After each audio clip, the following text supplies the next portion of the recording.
Hello everyone, हमारे YouTube channel practice and revision में आप लोगों का स्वागत है। India elected to United Nation Security Council as non permanent member. क्या है ये इशू?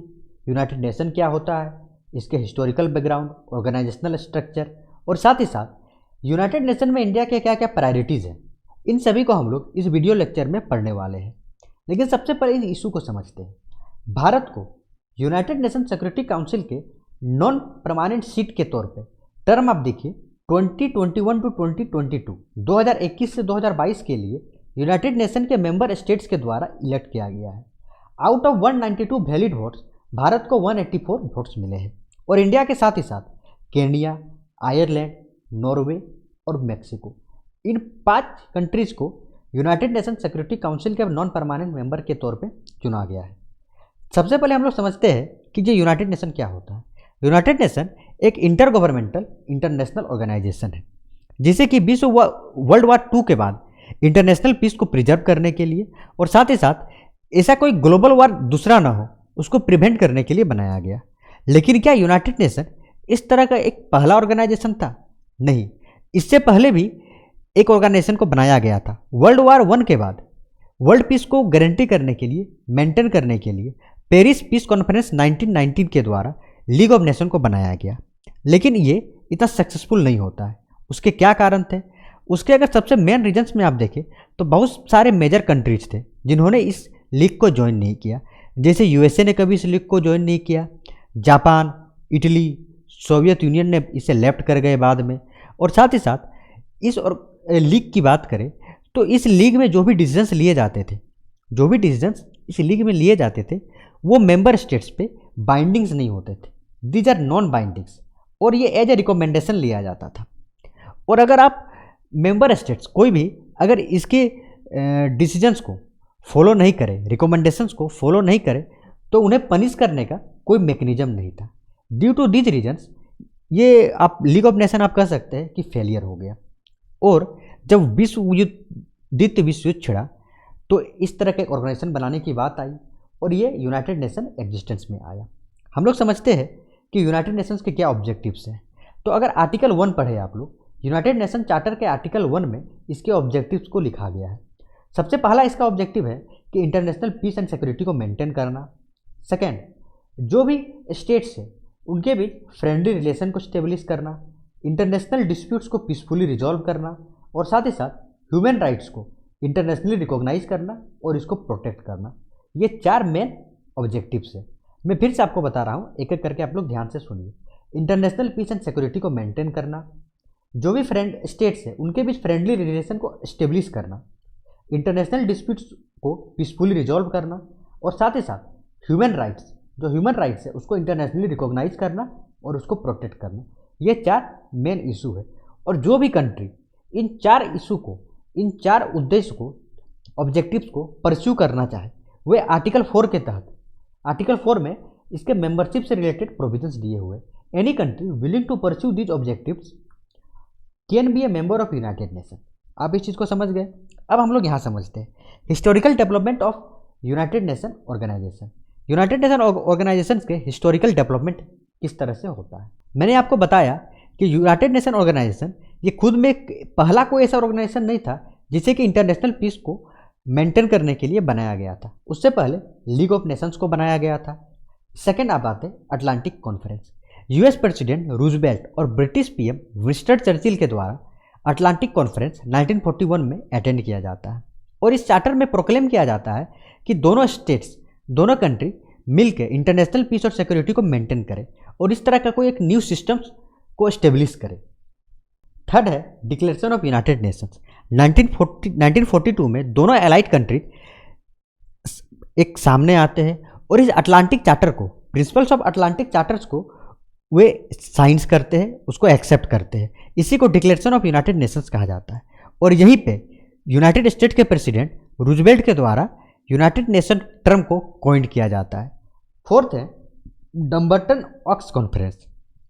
इस कॉन्फ्रेंस को 1943 में ऑर्गेनाइज किया जाता है जिसमें कि यूनाइटेड स्टेट के साथ साथ यूनाइटेड किंगडम, सोवियत यूनियन और चाइना, ये चारों जो मेजर स्टेट्स वे एग्री करते हैं कि इस तरह का इंटरनेशनल ऑर्गेनाइजेशन को बनाया जाए और इसका चार्टर जो है यहाँ पे ड्राफ्ट किया जाता है। लेकिन समझने वाली बात है कि इस डम्बर्टन ऑक्स कॉन्फ्रेंस में किसी तरह के कंसेंसस पे ये नहीं पहुँचते हैं, ठीक है, कि कौन मेंबर्स बनेंगे, किस तरह के वोटिंग्स का इसका एक तरह से प्रोविजंस होगा।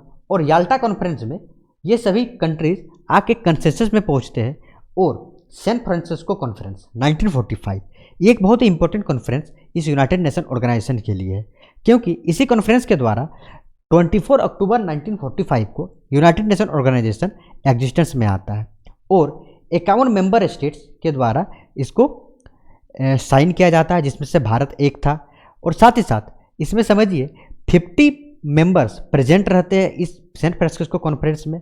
पोलैंड वाज एब्सेंट, जो कि बाद में आके इसमें साइन करता है। अब हम लोग यूनाइटेड नेशन के ऑर्गेनाइजेशनल स्ट्रक्चर को समझते हैं। इसके प्रिंसिपल्स ऑर्गन्स क्या क्या है। इसके मेनली 6 प्रिंसिपल ऑर्गन्स हैं। फर्स्ट है General Assembly, United Nation Security Council, the Economic and Social Council, International Court of Justice जिसको ICJ कहा जाता है, Trusteeship Council and the Secretariat. जिसमें हम लोग इस 2 नंबर को देखिए, the Security Council, United Nation Security Council. इसी यूनाइटेड नेशन सिक्योरिटी काउंसिल में भारत को, इंडिया को as a non permanent member का सीट मिला है। और इसके साथ ही साथ 5 कंट्रीज हमने पढ़ा उनको मिला हुआ है। अब इस यूनाइटेड नेशन सिक्योरिटी काउंसिल को हम लोग सबसे पहले समझ लेते हैं। यूनाइटेड नेशन सिक्योरिटी काउंसिल का एक तरह से आप समझिएगा तो इंटरनेशनल पीस एंड सिक्योरिटी को मेंटेन करना इसका मेन उद्देश्य है। इसमें टोटल 15 मेंबर्स होते हैं, 15 मेंबर्स होते हैं, जिसमें कि 10 नॉन परमानेंट मेंबर्स होते हैं, जिन्हें कि 2 साल के लिए इलेक्ट किया जाता है जनरल असेंबली के द्वारा। ये जो हम लोग जनरल असेंबली अभी कुछ देर में पढ़ने वाले, इस जनरल असेंबली के मेंबर स्टेट्स के द्वारा टोटल 10 और 5 जो है ये परमानेंट मेंबर्स हैं। इन परमानेंट मेंबर्स में USA, Russia, UK, France and China. मैं यहाँ पे लिख रहा हूँ United State of America, United Kingdom, Russia, France and China. ये 5 जो है, ये 5 इसके परमानेंट मेंबर हैं।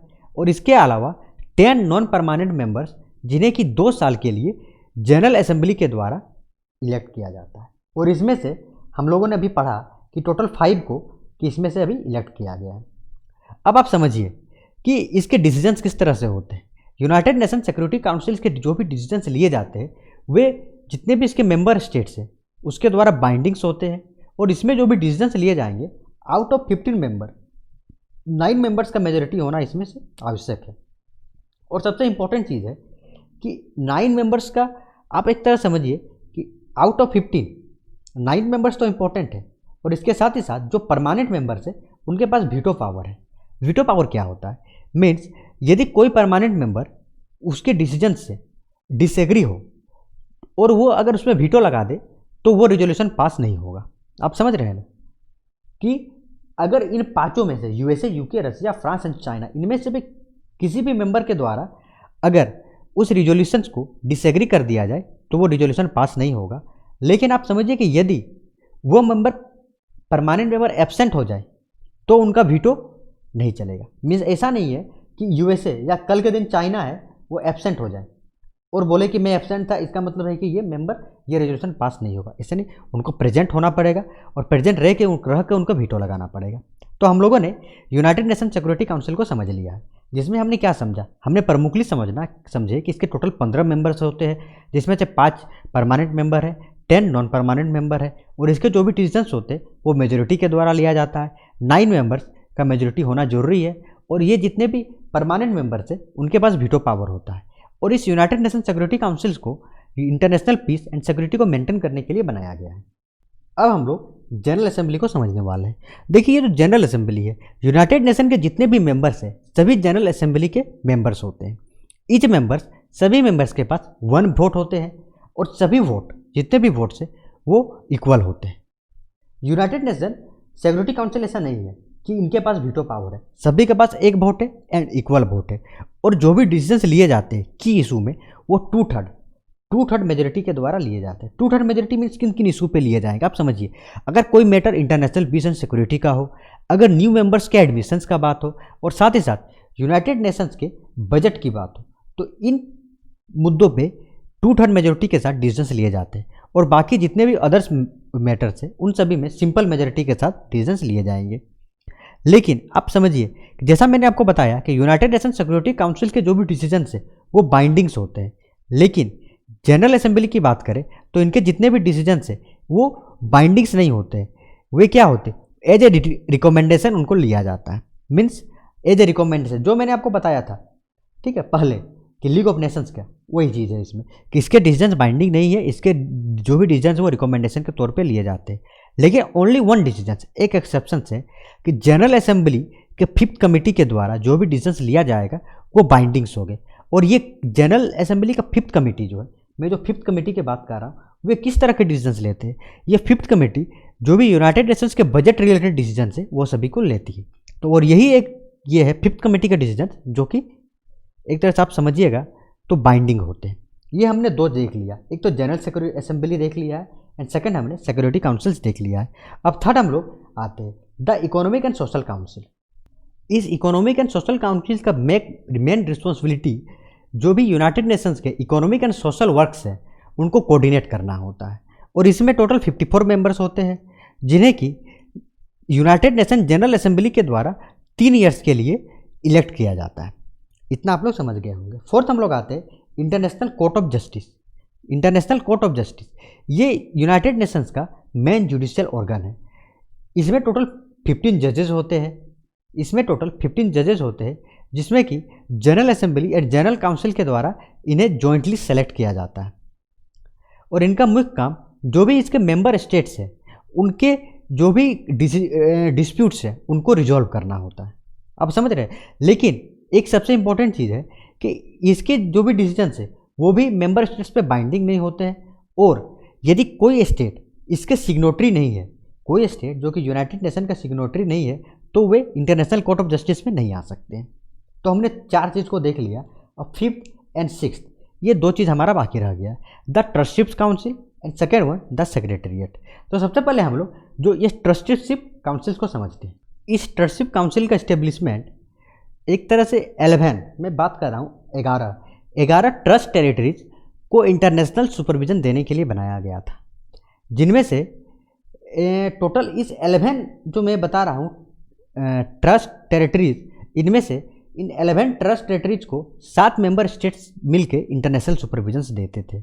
लेकिन आज के समय में धीरे धीरे करके इन 11 जितने भी ट्रस्ट मेंबरशिप कंट्रीज़ है उन सभी को इंडिपेंडेंस मिल गया है। इस कारण आज जो है ये एक तरह से ख़त्म हो चुका है।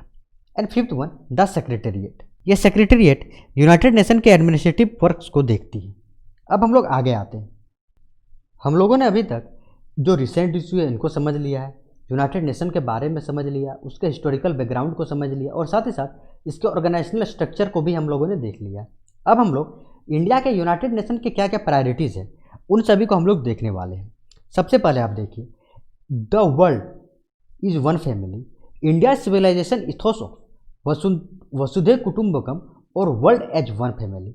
और इंडिया का मेन कमिटमेंट क्या है, मल्टीलेटरलिज्म को बढ़ावा देना, रूल ऑफ लॉ और fair and equitable international system को इस्टेब्लिश करना।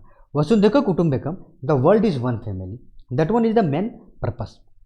सेकंड वन हमने देखा कि world is one family, Indian civilisation ethos of वसुधैव कुटुंबकम और वर्ल्ड एज वन फैमिली और multilateralism, rule of law and fair of equitable international system को इस्टेब्लिश करना।